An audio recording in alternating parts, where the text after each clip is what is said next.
WhatsApp guys, आज हम देखने वाले हैं operation Sindoor ends, all eyes now on Poonch, the ultimate India versus Pakistan.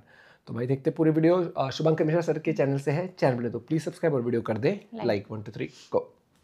अभी भारत के कश्मीर के पहलगाम में सिंदूर का रंग फीका भी नहीं पड़ा था कि पाकिस्तान ने अपनी कायराना हरकतों को पुंछ में ऐसा दोहराया कि भारत का पारा पाकिस्तान को लेकर एक बार फिर चढ़ गया है। ये सवाल उठने लगा है कि क्या पाकिस्तान को इस बार निर्णायक जंग की तलाश है? मुंह की खाए गए। क्योंकि पहलगाम की वादियों में जब लाल सिंदूर बिखरा था तब वो एक आतंकवादी हमला नहीं था, भारत की आत्मा पर आघात था। भारत का धैर्य जवाब दे गया था और इसके बाद भारत ने लाल मस्जिद से लेकर लश्कर तैयबा और जैश ए मोहम्मद के तमाम अड्डों को राख में बदल दिया।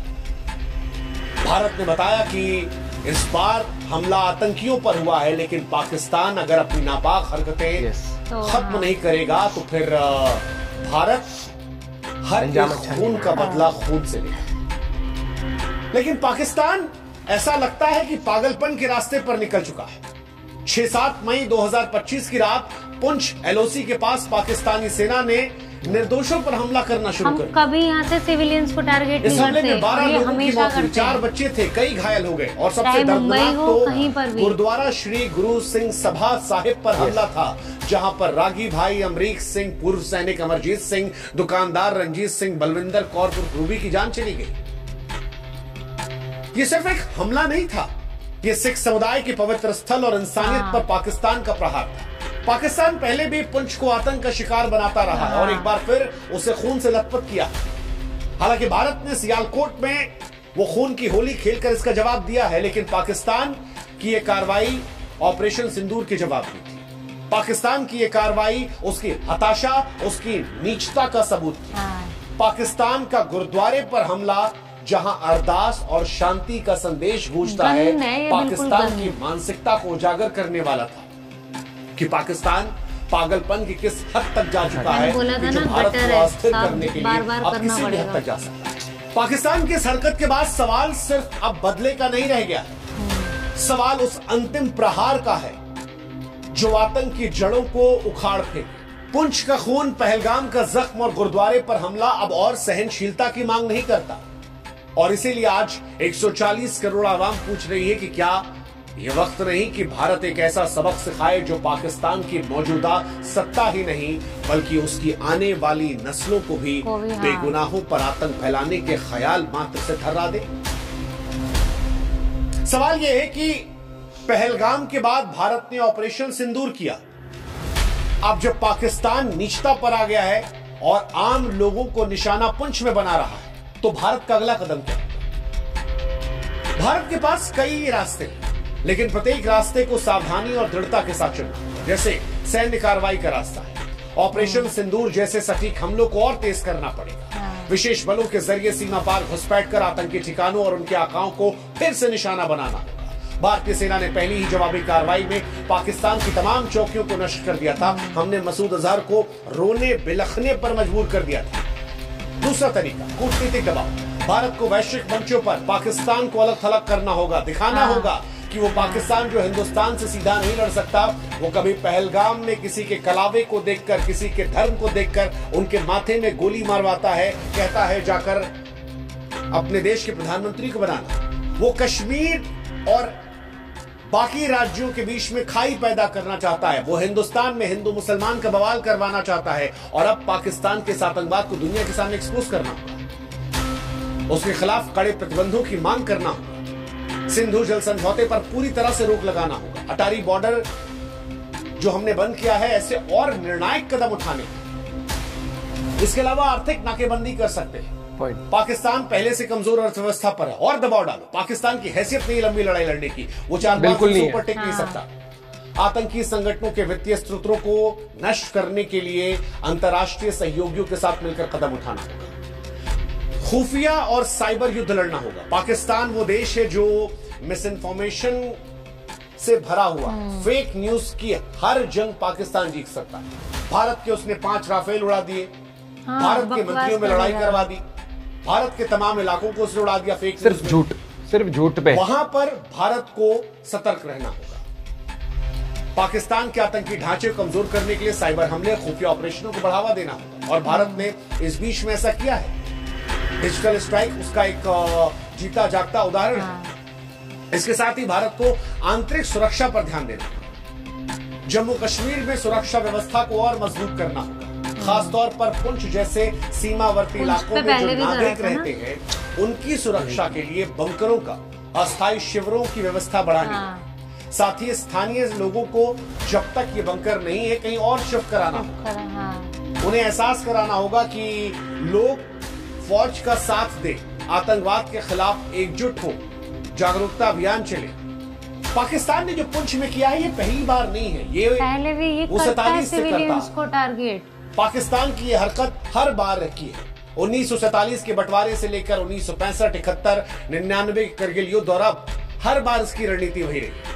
पहले कश्मीर में अस्थिरता फैलाओ, उसके बाद जब भारत उनकी बैंड बजाए तो इधर तो फिर पाकिस्तान घुसपैठियों को कश्मीर भेजे या फिर कश्मीर के आम लोगों पर हमला करना शुरू कर। हर बार की यही कहानी। 1971 में भारत ने 13 दिन में पाकिस्तान को घुटनों पर लाकर बांग्लादेश बनवा दिया था और आज भी वही कहानी दोहराई जा रही है। पुंछ में गोलीबारी और गुरुद्वारे पर हमला पाकिस्तान की वही पुरानी हताशा है, लेकिन इस बार भारत के जवाब पहले से कहीं ज्यादा तीखा होगा। लोग कह रहे हैं कि भारत को इस बार ईंट का जवाब फिर से पत्थर से देना चाहिए। पत्थर की जगह इस बार तो जो पुंछ में किया पहाड़ उठाकर देना। वैसे पाकिस्तान की बौखलाहट समझ में आ रही है। पाकिस्तान की इस बौखलाहट की एक बड़ी वजह है कश्मीरियों का बदला हुआ रुख। धारा 370 हटने के बाद कश्मीर विकास की डगर पर गया। नई सड़कें बन गई, स्कूल बन गए, अस्पताल बन गए, रोजगार के नए अवसर आ गए। कश्मीरियों को भरोसा हुआ। हाल में विधानसभा चुनाव हुए, वहां पर बड़ी संख्या में कश्मीरियों ने पार्टिसिपेट किया। अब पाकिस्तान जान रहा है कि जो इंडिया के पास कश्मीर है वो विकास पर जा रहा है, जो पाकिस्तान वाला है वो बदहाली, शोषण, गरीबी, आर्थिक तंगी की तरफ जा रहा है। पाकिस्तान को डर है कि पीओके के लोग कहीं खुद भारत के साथ ना आ जाए और इसीलिए उसने पहलगाम में हिंदू मुसलमान की लड़ाई लगवाने की कोशिश की। इसीलिए धर्म देखकर मारा ताकि कश्मीर को भारत के लोग दूर करना शुरू कर। पर करा नहीं ना। हिंदू मुसलमान के दंगे शुरू। उसका इंटेंशन ही बहुत उस तरीके से, लेकिन लोगों ने बहुत समझदारी दिखाई है। पाकिस्तान के साथ भारत के संबंध जहां निचले स्तर पर गए, वहीं कश्मीर की जनता ने इस बार पाकिस्तान को एक्सपोज किया, अलग कर दिया और ये पाकिस्तान को डराना है। लेकिन अब सवाल ये है कि पुंछ में जो कुछ हुआ उसका निष्कर्ष क्या है? क्या खून का जवाब खून या कुछ और? क्योंकि पुंछ का खून और गुरुद्वारे पर हमला निश्चित रूप से पाकिस्तान के अंत की शुरुआत हो सकता है। अब भारत को तय करना होगा कि जवाब सिर्फ खून से होगा या ऐसी रणनीति से जो आतंक को जड़ से खत्म करे। तमाम सिख नेता आज ये कह रहे हैं कि सिख हमेशा देश की तलवार रहे। अगर इज्जत पर हमला होगा तो कर्तव्यों को याद दिलाने की जरूरत है। उम्मीद है कि दुनिया के बाकी देशों में भी जो सिख लोग होंगे वो इस घटना को देख रहे हैं। पुंछ में पाकिस्तान ने जिस तरह से गुरुद्वारे पर हमला किया, निर्दोष सिखों को मारा, उसकी भत्सना ऑस्ट्रेलिया से लेकर कनाडा, अमेरिका में रहने वाले सिख संगठन करेंगे। वो पाकिस्तान पर दबाव बनाएंगे। ये पाकिस्तान को और एक्सपोज कर सकता है। बाकी हिंदुस्तान ने स्पष्ट कर दिया है कि भारत इस बार आतंकवाद को उसकी जड़ से उखाड़ कर फेंकेगा। कल जहां सिर्फ सिंदूर लगाया गया था, अब हल्दी, हवन और तांडव का समय तैयार हो गया। ये तांडव न केवल पाकिस्तान के आतंकी ढांचे को ध्वस्त करेगा बल्कि दुनिया को भारत की एकता और शक्ति का संदेश देगा। भारत यह आश्वासन देता है कि पुंछ के शहीदों का खून व्यर्थ नहीं जाएगा। यह आतंक के खिलाफ अंतिम युद्ध का आह्वान है और यह एहसास पाकिस्तान को होना चाहिए। भारत का संकल्प अब सिर्फ मकसद नहीं बल्कि इतिहास बनाने की राह पर है। वैसे एक सुझाव हम भी पाकिस्तान को देना चाहेंगे कि पाकिस्तान, वक्त अब भी है, आतंकवाद से दूर हट जाओ। नहीं, अब हट जाओ, क्योंकि इस बार भारत की स्पष्टता बहुत स्पष्ट है।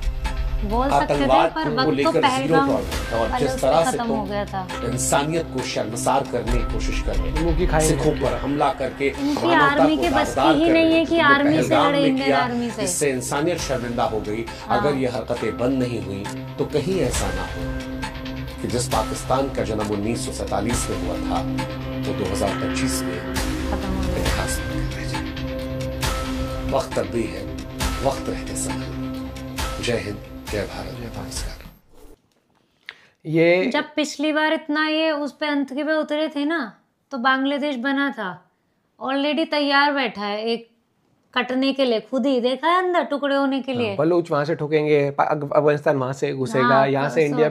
लेकिन इनकी ना सबसे जो इनकी नीचता रहती, ये हमेशा देखना, एक होता है तो युद्ध उसका देखा था ना यूक्रेन और उसका, सिविलियंस को नहीं किया था टारगेट, इसने इतनी गंद मचा रखी है, इसके बस की नहीं है कि proper face to face army से लड़े, ठीक है, जानबूझ के उनको टारगेट करना। इसका मकसद ये कि इंडिया के अंदर वो आपस में भिड़वा दे लोगों को, इसका मकसद लेकिन ये था ये उस टाइम बहुत पर। अच्छी बात बोली कि शुरू हुए थे ना 47 में, ज्यादा लंबी कहानी नहीं है। अब मुझे लग रहा है ऑल आउट फाइनेंशियली धीरे धीरे खत्म होता जा रहा है, ये पूरा कहते हैं ना क्लीन स्वाइप, ये उस राह पे जाएगा। इनको और वो कहते हैं ना 360 डिग्री ट्रीटमेंट चाहिए इनको, और इनका होगा इलाज। इन्हें फाइनेंशियली भी तोड़ो, इन्हें बॉर्डर पे भी तोड़ो, और वैसे जो इनके अड्डे वड्डे हैं वो तो टूट ही रहे हैं, और अंदर से तो खुद ही टूटता जा रहा है। मुझे आज भी वो याद है कि अमेरिका ने जब वो सद्दाम हुसैन के साथ किया करा था। हाँ, मैं कह रहा हूँ इसका आसिम मुनीर उठा लो, बहुत बहुत फर्क पड़ेगा इस चीज़ से। हाँ, सही बोला। और दूसरी चीज